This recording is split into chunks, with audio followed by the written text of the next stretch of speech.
ಬೆಂಗಳೂರಿನಲ್ಲಿ ಪಾಗಲ್ ಪ್ರೇಮಿ ಹುಚ್ಚಾಟ ಪ್ರಕರಣಕ್ಕೆ ಸ್ಫೋಟಕ ಟ್ವಿಸ್ಟ್ ಸಿಕ್ಕಿದೆ. ಅರೆಸ್ಟ್ ಆದ ಆರೋಪಿ ರಾಹುಲ್ ಪೊಲೀಸರ ಮುಂದೆ ಸ್ಫೋಟಕ ಮಾಹಿತಿ ಬಿಚ್ಚಿಟ್ಟಿದ್ದಾನೆ.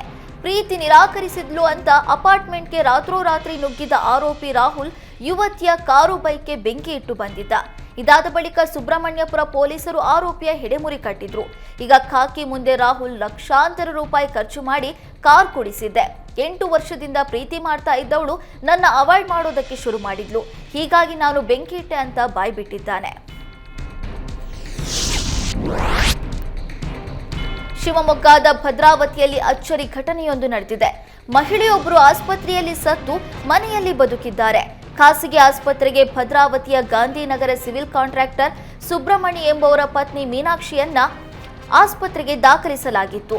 ಆದರೆ ವೈದ್ಯರು ಚಿಕಿತ್ಸೆ ಫಲಕಾರಿಯಾಗದೆ ಮಹಿಳೆ ಮೃತಪಟ್ಟಿದ್ದಾರೆ ಅಂತ ಹೇಳಿದ್ದಾರೆ. ಕೂಡಲೇ ಸುಬ್ರಹ್ಮಣಿ ಕುಟುಂಬಸ್ಥರಿಗೆ ಮಾಹಿತಿ ನೀಡಿದ್ದಾರೆ. ಬಳಿಕ ಮನೆಗೆ ಮೃತದೇಹವನ್ನ ತರಲಾಗಿತ್ತು. ಆದರೆ ಏಕಾಏಕಿ ಮೃತದೇಹ ಇಳಿಸುವಾಗ ಮಹಿಳೆ ಉಸಿರಾಡಿದ್ದಾಳೆ. ಬಳಿಕ ಸ್ಥಳೀಯ ಆಸ್ಪತ್ರೆಗೆ ದಾಖಲಿಸಿ ಚಿಕಿತ್ಸೆ ಕೊಡಿಸಲಾಗಿದ್ದು ಮಹಿಳೆ ಚೇತರಿಸಿಕೊಳ್ತಾ ಇದ್ದಾರೆ. ಮಹಿಳೆ ಸತ್ತು ಬದುಕಿದ್ದು ಕುಟುಂಬಸ್ಥರು ಶಾಕ್ಗೆ ಒಳಗಾಗಿದ್ದಾರೆ. ಅನ್ನದಾತರ ನಿದ್ದೆಗೆಡಿಸಿದ ಜಾನುವಾರು ಕಳ್ಳರನ್ನ ಬಂಧಿಸಲಾಗಿದೆ. ಹಾವೇರಿ ಜಿಲ್ಲೆ ಶಿಗ್ಗಾವಿ ತಾಲೂಕಿನ ಬಂಕಾಪುರ ಪೊಲೀಸರು ಕಾರ್ಯಾಚರಣೆ ನಡೆಸಿ ಅರೆಸ್ಟ್ ಮಾಡಿದ್ರು. ದಾದಾಪೀರ್ ಕಡೇಮನಿ, ಜುಬೇರ್, ಅಬ್ದುಲ್ ಸತ್ತಾರ್, ಫಾರೂಕ್ ಮತ್ತು ಅಕ್ರಮ್ ಅಲಿ ಆರೋಪಿಗಳನ್ನ ಬಂಧಿಸಿದ್ದಾರೆ. ಬಂಕಾಪುರ ಪಿಎಸ್ಐ ನಿಂಗರಾಜು ನೇತೃತ್ವದಲ್ಲಿ ಕಾರ್ಯಾಚರಣೆ ನಡೆಯಿತು. ಆರೋಪಿಗಳಿಂದ 3 ಎತ್ತು, ಬುಲೆರೋ ವಾಹನ ಸೇರಿ 7,50,000 ಮೌಲ್ಯದ ವಸ್ತುಗಳನ್ನು ಜಪ್ತಿ ಮಾಡಲಾಗಿದೆ. ಬಂಧಿತ ಆರೋಪಿಗಳನ್ನು ನ್ಯಾಯಾಂಗ ಬಂಧನಕ್ಕೆ ನೀಡಲಾಗಿದೆ.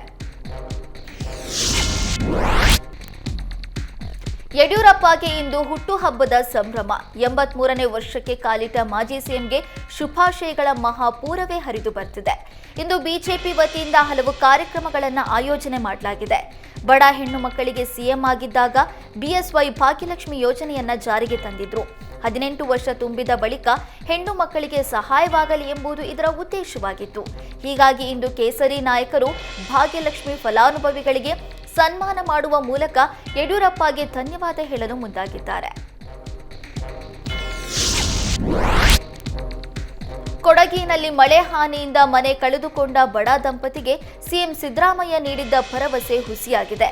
ಪರಿಹಾರ ಮತ್ತು ಮನೆ ಕಟ್ಟಿಸಿಕೊಡುವ ಭರವಸೆಯನ್ನ ನೀಡಿದ್ರೂ 7 ತಿಂಗಳಾದ್ರೂ ಯಾವುದೇ ನೆರವು ಸಿಕ್ಕಿಲ್ಲ. ಕೊಡಗಿನ ಮಾದಾಪಟ್ಟಣದಲ್ಲಿ 2024ರ ಆಗಸ್ಟ್ ತಿಂಗಳಲ್ಲಿ ಸುರಿದ ಮಳೆಗೆ ಬಸವರಾಜು ಸುಶೀಲ ದಂಪತಿಯ ಮನೆ ಕುಸಿದು ಬಿದ್ದಿತ್ತು.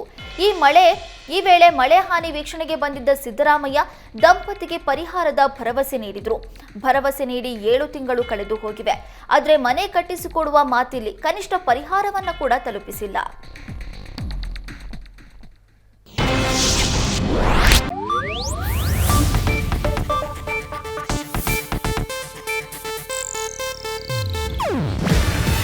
ಇದು ಏಷ್ಯಾನೆಟ್ ನ್ಯೂಸ್ ನೆಟ್ವರ್ಕ್ ಪ್ರಸ್ತುತಿ.